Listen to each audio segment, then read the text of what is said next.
Hi everyone, thanks for dropping by my YouTube channel and welcome to my test bench where today I'm going to be testing an older QuadraFire brand T-4-1990-9 Pellet Stove Controller. This is a repaired unit that I recently acquired and I have for sale now. I've gone through it all and it is fully functional. It's an older version, as I noted, and it was used on the 800s, 1000 and 1100i insert type pellet stoves. It was basically downgraded or replaced by newer versions with better circuit boards, but essentially the components inside are all the same. So it is a fully functional unit.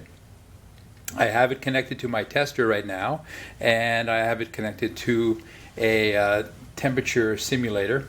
So I'll go ahead and turn on my tester, and not much will happen other than the exhaust fan comes on. I have lights on my tester which simulates the igniter, the combustion fan, the auger motor, and the room fan.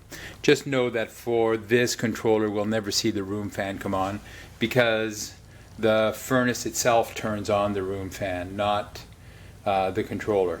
The controller indirectly provides power to the room fan, but temperature switches inside the furnace turn on the room fan. So I'm currently simulating 35 degrees Fahrenheit for a room temperature. I have a thermostat which is off, so I'll go ahead and turn that on. Turn on the thermostat and do a call for heat. And when we do that, we'll see my little call for heat light here come on, and we'll see the igniter and the auger motor come on. So let me do that.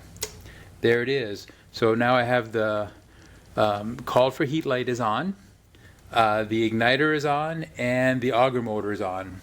Now I've already done some pre-tests, and the auger motor will stay on for approximately 2 minutes and 30 seconds, and the igniter will stay on for approximately 10 minutes if I don't do anything here. But there's a couple other things I want to check while I'm at it. I've noted that the green light on the back of the controller comes on at 285 degrees Fahrenheit, and the red light comes on at 1210 degrees Fahrenheit. Those are pretty standard temperatures for these lights to come on. So let me go ahead and crank those up. Now there's a green light and there's a red light.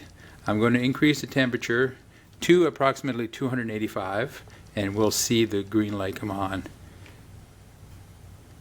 253. There we see the light. So I'm at approximately 280 right now with the light on. So we can see that that's functioning correctly. And I'm at 290. I'll continue increasing the temperature up to 1210, and we'll see the red light come on. And at the same time we'll see action on the lights over here. Namely, the igniter will go off. 800, 1000, there we go.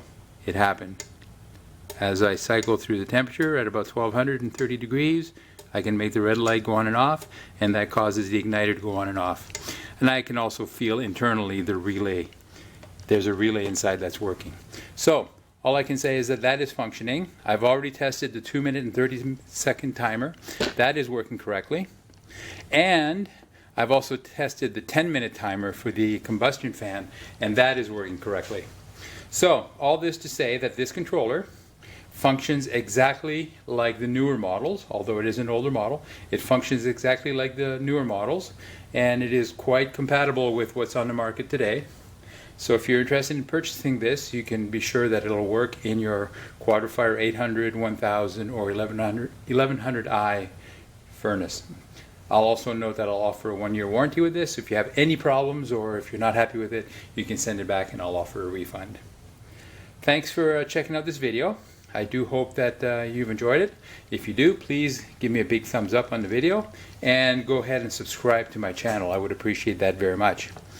For all of you, if you have a controller of your own, whether it's a QuadraFire or a Breckwell or any other kind that you need service on, feel free to contact me. There'll be a link to my contact information in the video description below this video, so go ahead and check that out. You can call or text me and I'll be glad to answer any questions you may have. Thanks. Bye-bye.